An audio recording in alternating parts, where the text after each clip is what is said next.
안녕하십니까. JTV 전용뉴스입니다. 주식회사 명신이 한국GM 군산공장 인수 절차를 마무리하고 가동 준비에 들어갔습니다.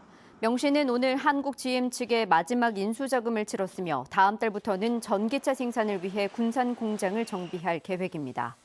명신은 군산공장의 인수 비용을 포함한 2,550억 원을 투자해 2021년부터 연간 5만 대의 전기자동차를 위탁 생산하고 2025년부터 연간 15만 대의 자체 브랜드 전기자동차를 생산할 계획입니다. 전라북도와 경상북도가 공동으로 추진하는 홀로그램 기술 개발 사업이 정부 예비 타당성 조사를 통과하면서 국가사업으로 진행됩니다. 전라북도는 1,800억 원을 투자해 경상북도 과학기술부와 함께 3차원 입체 영상인 홀로그램 기술을 개발하고 이를 상용화하는 실증 사업을 내년부터 8년간 추진한다고 밝혔습니다. 상용차 주행 정보와 문화관광 분야의 홀로그램 기술을 접목해 부가가치를 높인다는 계획입니다. 전국 13개 지역 27개 중소상인과 시민사회단체는 오늘 전주의 한 이마트 노브랜드 앞에서 기자회견을 갖고 이마트의 노브랜드 꼼수 출점 중단을 촉구했습니다. 또 이마트가 유통산업발전법의 허점을 이용하고 있는 만큼 국회와 정부가 하루빨리 관련법 개정안을 처리해야 한다고 주장했습니다. 이들은 앞으로 전국 대책위를 조직해 이마트와 끝까지 싸우겠다고 밝혔습니다. 더불어민주당 이춘석 의원이 국회 기획재정위원장으로 선출됐습니다. 이춘석 의원은 삼성전자의 반도체도 살려야 하지만 영세 자영업자와 근로자, 알바 노동자들의 상황도 개선돼야 한다며 국회가 상생 경제를 만들어내는 데 최선을 다하겠다고 밝혔습니다. 이 의원이 국회 기재위원장으로 선출됨에 따라 내년도 전부 국가 예산 확보와 현안 해결에도 큰 도움이 될 것으로 보입니다.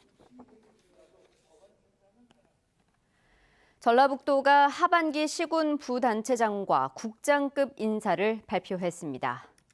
군산시 부시장에는 윤동욱 문화체육관광국장, 정읍시 부시장에는 임민영 새마금 추진지원단장, 김제시 부시장에는 허전 중국사무소장, 완주군 부군수에는 정철우 잼버리 추진단장, 무주군 부군수에는 이경진 총무과장, 장수군 부군수에는 유태희 사회재난과장, 부안군 부군수에는 한근호 비서관을 각각 내정했습니다. 정책기획관에는 김미정 일자리정책관, 자치행정국장에는 김용만 환경녹지국장, 문화체육관광국장에는 황철우 예산과장, 환경녹지국장에는 김인태 정읍시 부시장, 새마금 추진지원단장에는 이승복 군산시 부시장, 인재개발원장에는 신현승 자치행정국장을 각각 발령했습니다.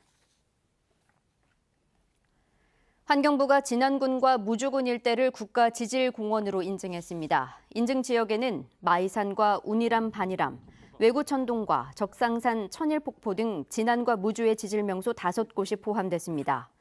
전북의 국가지질공원 인증은 고창과 부안의 서해안권에 이어 두 번째입니다. 박성일 완주군수의 공직선거법 위반 혐의를 수사한 경찰이 공소권 없음 의견을 달아 사건을 검찰에 넘겼습니다. 박 군수는 지난 2016년 도민체육대회를 마친 뒤 완주군 입상자들에게 체육회장이자 자치단체장인 자신의 이름을 새긴 상장과 함께 시상금을 지급해 불법 기부 행위를 한 혐의를 받고 있습니다.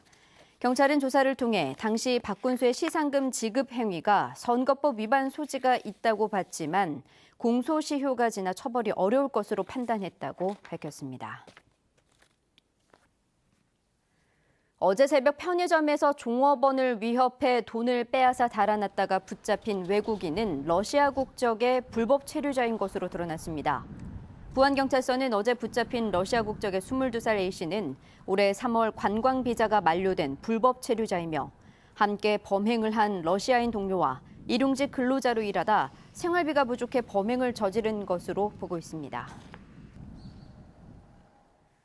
오늘은 구름이 많은 가운데 낮 기온은 30도 안팎까지 올랐습니다. 장마전선이 북상하면서 주말인 내일은 다시 비가 오겠습니다. 비는 내일 새벽부터 모레 새벽까지 최고 150mm, 많은 곳은 200mm 이상 내리겠습니다. 특히 내일 오후부터 새벽까지 일부 지역엔 시간당 50mm 이상 강한 비가 내릴 것으로 예상돼 비 피해 없도록 주의가 필요합니다. 비로 인해 내일 낮 기온은 23도에서 26도로 오늘보다 4도에서 6도가량 낮겠습니다.